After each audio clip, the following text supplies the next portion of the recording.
Our words matter. They make an impact. When we say something wonderful, it makes an impact. When we do say something nasty, it also makes an impact, but obviously a negative one. But as much as words matter and they make an impact, ultimately it doesn't define the person. It doesn't define who you are. There's something much deeper. Deeper than that is your thoughts. Now, even though your thoughts do express more who you are, because as the Baal Shem Tov said, in the thoughts of the person, that's where you're found, right? So you might be going through the motions, as you know, the famous story with the Baal Shem Tov. After services, he went over to one of the congregants and it said, "Oh, Shalom Aleichem, welcome back from your trip."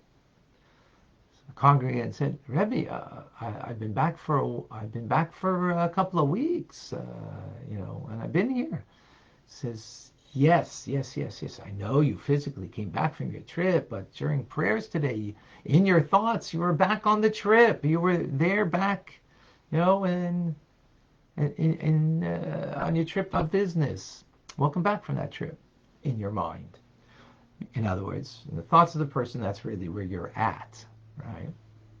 Not what you say, because you could say, "I love you," but in your thoughts, maybe you're thinking something else. So in the thoughts, that's what reflects the person. Even that, though, is not the true definition of the person. It's the neshama that's beyond language, beyond communication. That's the core and essence of who we are. So just important that when we hear someone speak, and we for like the Baal Shem Tov, sometimes we know what people are thinking, especially loved ones. We know them well enough that we know what they're thinking, or sometimes we know what they're thinking, or at least we think we know what they're thinking. Be careful with that, not define them by it. Because that's not, yes, that's their actions, and of course, as we learn in Tanya, that we need to be responsible for our actions of thought, speech, and actions, right? Our behavior. However, that's a person who needs to be responsible for them. But how I look at that person is not merely from what they do, say, or even think. How I look at that person is they got a neshama. They have a soul that's beyond what they articulate, that is much more profound and deeper. And with this, then, we can appreciate, the metaphor over here in a human sense, in that one word that a person said relative to their power to articulate and their power of thought, and even more so, the soul and its emotional and intelligence that the soul has, is totally nothing. So sometimes when someone says something to you and they are, they were caught in the moment with something not so nice. And we want to define them by it.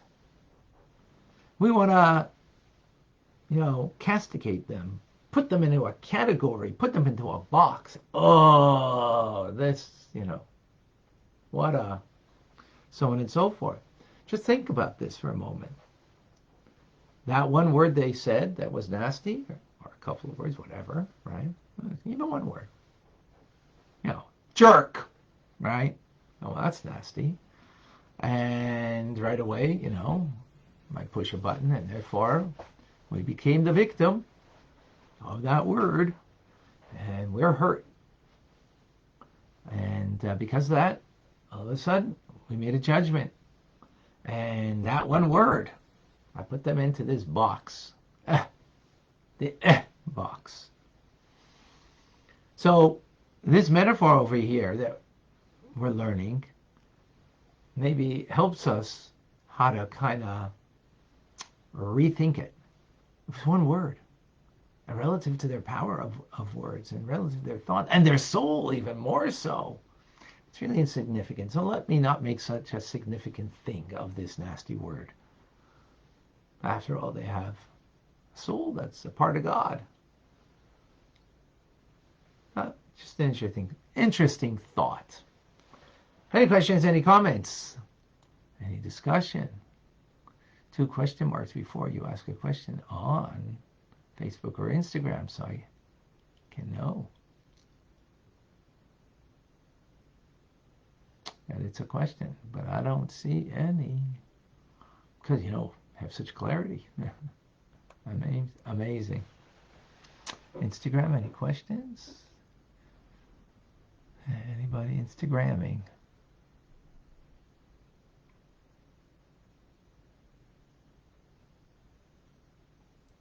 Shout out to my dear friend Beryl Solomon. See that you're on. Wonderful to have you join us amongst everybody else. Okay, Clubhousers. Anybody in Clubhouse to share something, to ask something?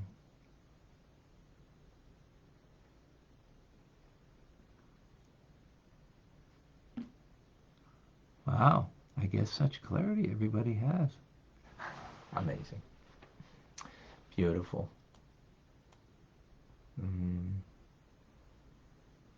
So I don't want to say, by the way, that words don't matter. Of course, we got to be careful with our words. So it's that's not the suggestion here. Oh, you could be lackadaisical, you could be not mindful of what you're saying. No. That's not the point at all over here. That we need to, no doubt about it. Well, taking it, and by the way, and this is a paradox. I got to be careful, but someone else wasn't so careful with their words, and they said the word jerk to me. One word, right? So where I'm careful, this is a beautiful thought on what it means truth. Truth comes in paradoxes. And here's the paradox. That I need to be very careful. I shouldn't say the word jerk because that's going to hurt somebody. But if that person said it to me, first of all, I'm not going to be hurt. And secondly, I'm not going to define them by it. Even though words matter, I'm going to recognize it's one word relative to who that person is. It's nothing. It's nothing. So I get over it, but I able to get over them and who they are. Way beyond that. Rabbi? Yeah, let that sink in. Let that sink in. That's very... yeah. Yes, Vilma. Go ahead. Well, one word in and of itself really doesn't define people, but everything that people say defines who they are. It doesn't define anyone else. Well, that's exactly the point I'm making. Exactly the opposite. Yeah. Mm-hmm. Exactly the opposite. Exactly the opposite point is what I'm making over here. Is that's what the world says. What you say defines you. And that's exactly what we're saying here. It doesn't. And that's a very Jewish thing, and that's why the world doesn't say that. Right? The world doesn't say that. And that's why, oh, you once said this. Well, I'm canceling you out. And the world's going to cancel you out. You once said jerk. Well, you're going to be canceled for that. And that's, Western civilization, because that's what you're defined by. That's not the Jewish soul. That's not what defines the Jewish soul, and therefore we have the capability of rising above that. And that this metaphor is giving us a little capability to do that. That's the point over here that I think is important, is that, we can rise above that. Marty, please share with us. So, just 2 things.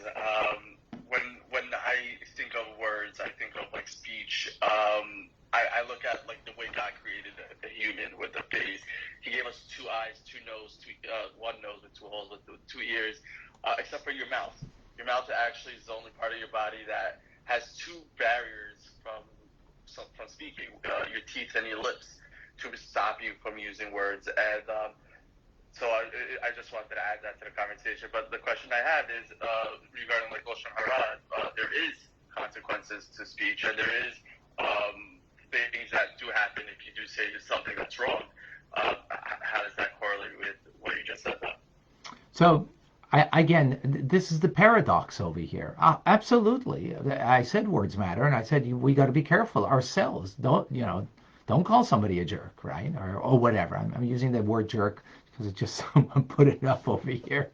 So I see the word, and it's one word, and it's one word that can hurt.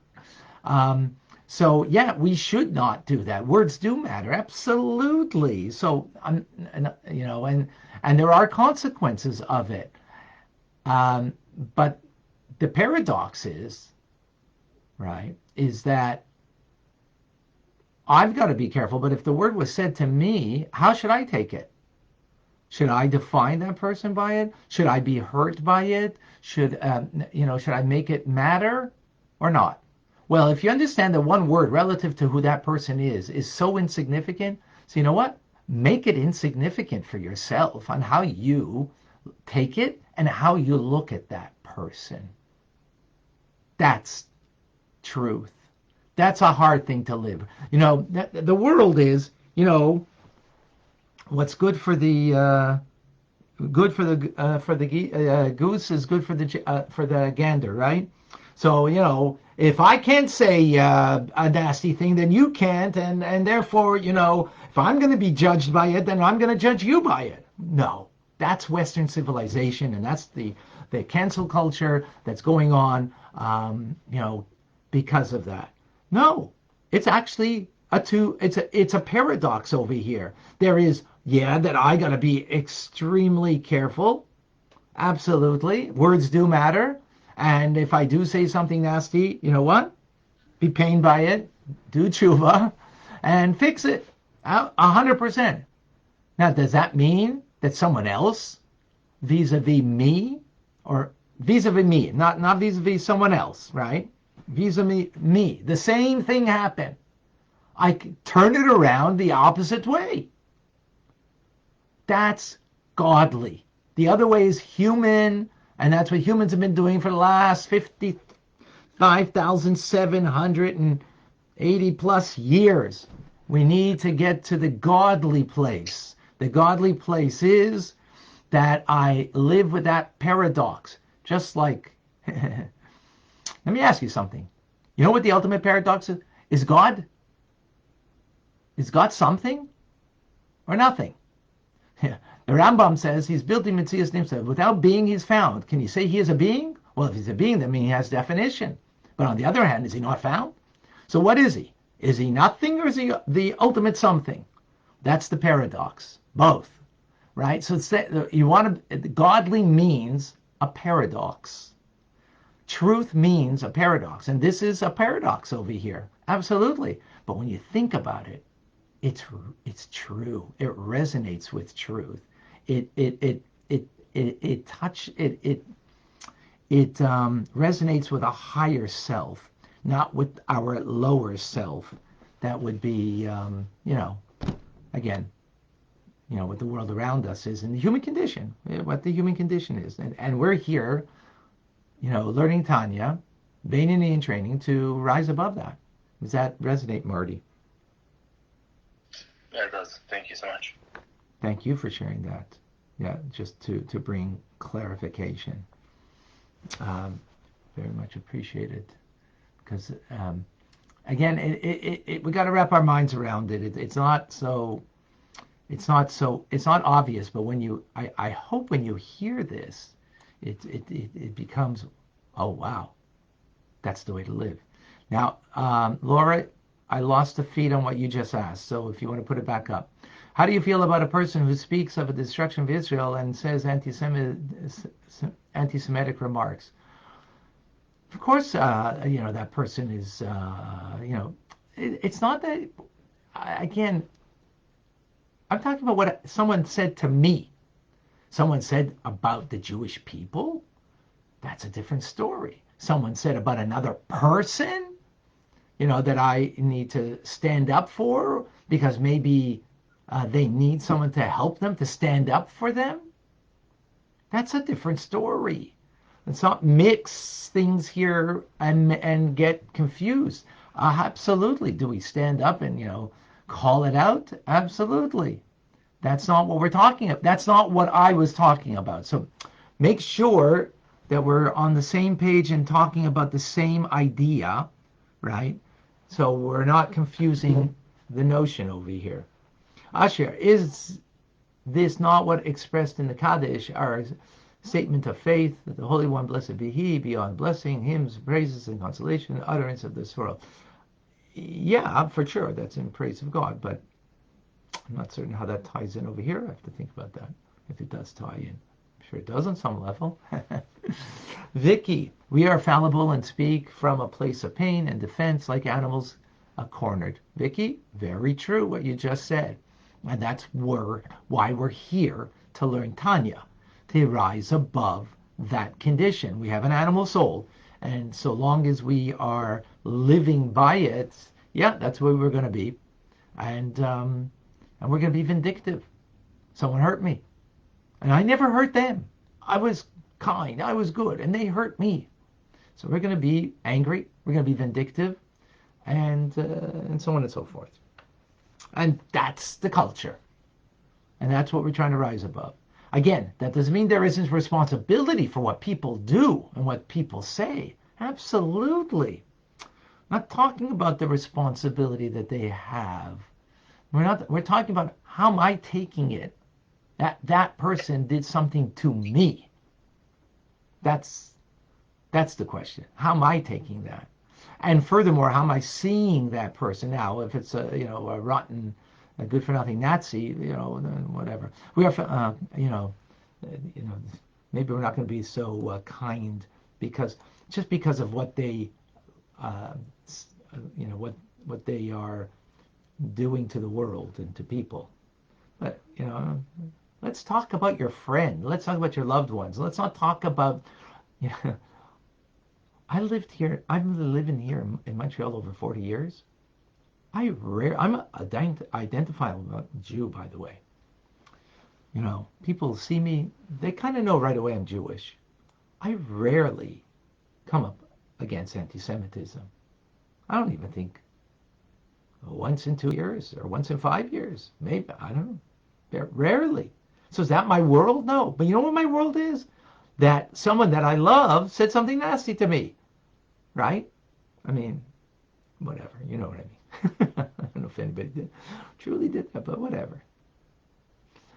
Is we're allotted to speak only a certain amount, secular words of a lifetime. I don't know what that means.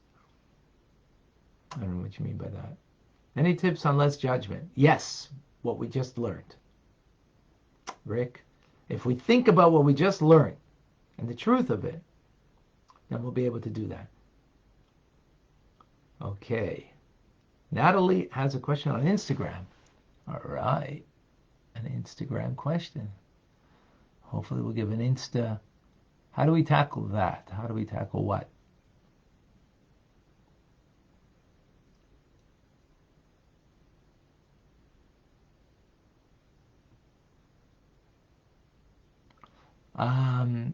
Natalie, what if you are activists and are attacked by evil words constantly, and there are any wiggle room that we ignore them too? If you're an activist and because of that, they're saying things against Israel or saying things against the Jewish people, that's not what we're talking about over here. Those are evil people, and how to deal with that's not the subject right now. So leave that alone right now. That can be a subject another time. We gave a course recently on anti-Semitism, JLI course, and you know what? That's where the answers will be. Let's talk about life. Life is with the people you know and the people you love. Okay? That's life. And that's what we're talking about over here. Not about these things. Again, anti-Semitism, I don't know, I don't remember now exactly when I had something really openly anti-Semitic happened to me recently, in the last few years. I don't remember now. Maybe I just, don't want to remember, but no, that's not true. So, you're an activist and you're doing things for Israel and you're getting, that's not the discussion over here. Yeah, how we answer that, that's a good question. How do we deal? First of all, you shouldn't be hurt. Some anti-Israel, anti-Jewish, anti-Semite says something. We're hurt by that from a person that is so living in the dark. I'm not going to be hurt by that. Now, we need to respond to that because we don't want that negativity, to go, either unanswered or not dealt with. But that's, again, a whole different issue, okay? But Natalie, it's an important one. For those interested in the, anti-Semitism course, private message me. I hope. I'm very passionate about this, as you probably can tell. I think I answered everybody. There might have been something on the feed that I didn't.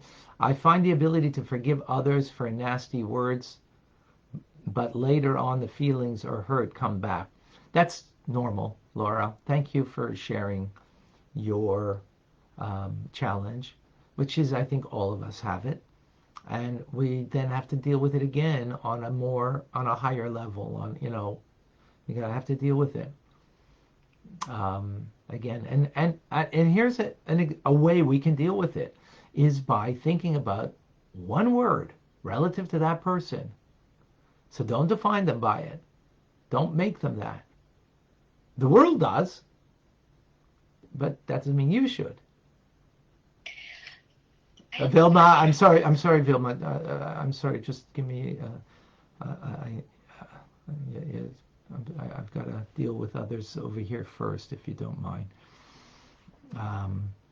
I heard that we are born with a lot amount of words to speak in a lifetime. I was told that we can always talk Torah, but so this is a metaphor, Davida, that we were talking about, right? That we could articulate and speak nonstop, right? Just our organs maybe get tired a little, our mouth might get tired, but potential. So it was a metaphor to bring out an idea about how insignificant one word is to our power of speech.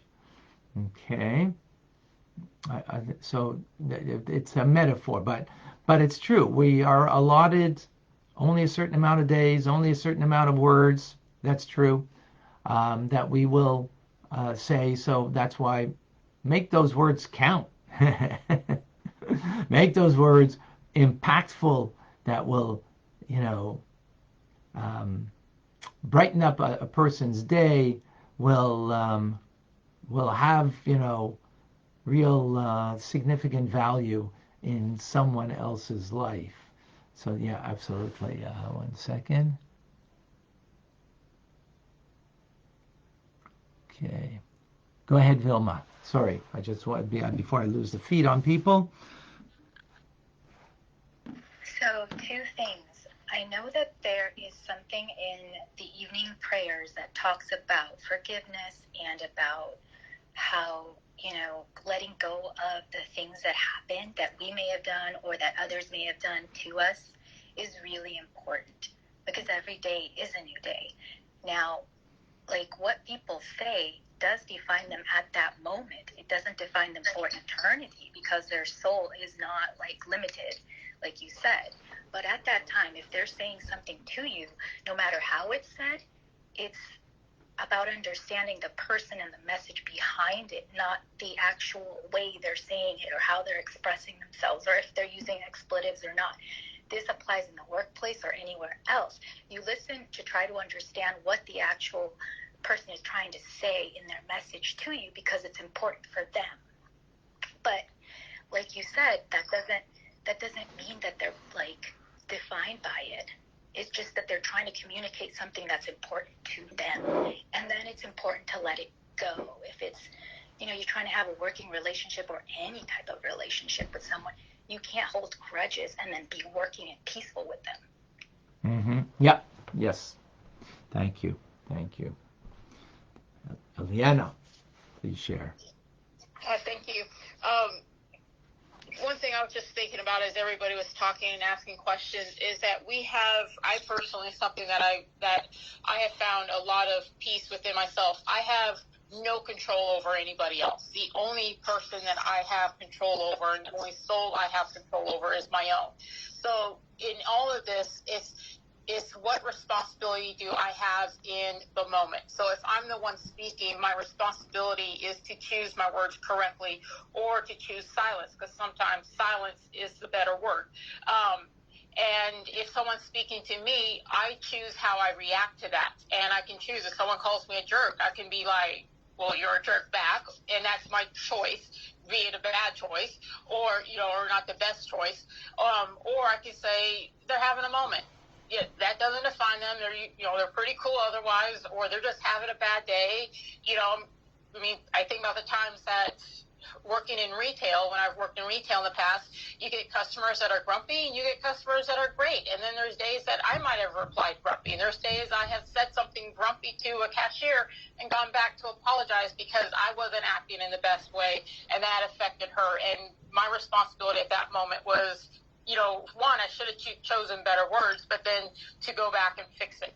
And then, the responsibility of if someone is looking out, because people have brought up, and it's not what we're talking about, I know, but people have brought up, what if, someone's offending somebody out there? My responsibility is always to defend those that I care about, or to defend those that are not at the best, that are not being treated correctly. And so that's how I look at my life. What is my responsibility in the moment to act in a godly manner? Excellent. Beautiful. Well said. Thank you. Well said. Give me a moment over here. If we are a recipient of a word daggers from others, is that God bringing attention to a fault within us? Very good, John. Yeah, so on a deeper level, and to add to this conversation, which thank you for everybody for sharing, to add to this conversation, so on a deeper level, we learned this actually in the fourth part of Tanya, in the 20th letter. The 15th letter, I think it was. 15th? No, not the 15th. Anyway, somewhere between 15 and 20, if I remember correctly. We learned a letter about the fact that if something is said to us, it means that person was a messenger from God, that we should hear it. Now, why should we hear it? Could be for several reasons, but it was meant for us to hear. It was meant for us to accept what we hear. That there's some message there that we are to take from it. So if you heard the word jerk from someone, well, maybe that means that I have to look at myself. Maybe what I just did was something, that was not appropriate, right? But it means that I need to look at myself, which is also au contraire. So, like you mentioned, Eliana, you can make a poor choice and just say back jerk, right? What does that mean? It means that you didn't accept what was said, right? But if you truly believe in God, that means what happens to you was meant to happen to you. Now the question is why? Why did it happen? So on some level, it means to take that in that there's something that you have to gain from it. Yeah, imagine that. So I'll give you an example. When there was the Rabbi by Farbrengen spoke when there was the case of the Chabad Lubavitch library, that the Rebbe's own nephew was taking books there and selling them for, because they were worth exorbitant amount of monies, original manuscripts and very special, Judaic holy books. Inappropriate, and it went to court. He felt it belonged to him because he's the only grandchild of the previous Rebbe, without getting into the details. So in the court case, was before the federal judge, Judge Sifton in Brooklyn, New York. This goes back to 1986. In any case, so they made they made a comment that the defense that Chabad is not active. So think Chabad in 1986. What do you mean? We had Hanukkah menorahs all over the place in the world. We had Chabad houses all over the world, and we mean not active. So Rebbe said the fact that this was said, and it was said in a court of law, right? That not active. So that's a message from on high. The Rebbe said that's a message that we have to take, and that what it means is that we're not active enough. The Rebbe translated, and we've got to do more. We've got to, go out there and put up more menorahs, and we have to, and reach out to more Jewish people to do mitzvahs, and to the world at large, and and so on and so forth. Where's that come from? Like it was a ridiculous comment.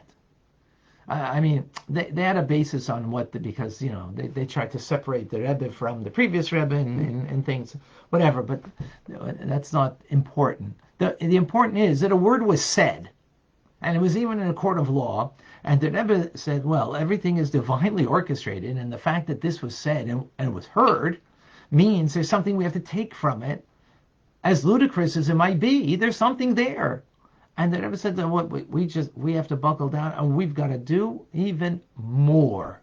This is the message, and this is from someone who is you wouldn't call such a wonderful person what he was doing, and yet that's irrespective that it came from this really whatever negative term you could think of you might think about it, this person, right?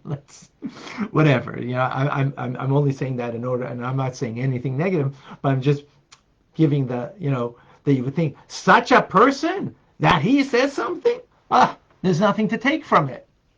No, there is, because it's divine providence, right? Right, wrong, but there's some message there that's meant for you. So the message might be, maybe the person said you're a jerk. Well, let me think. Maybe I was a bit of a jerk.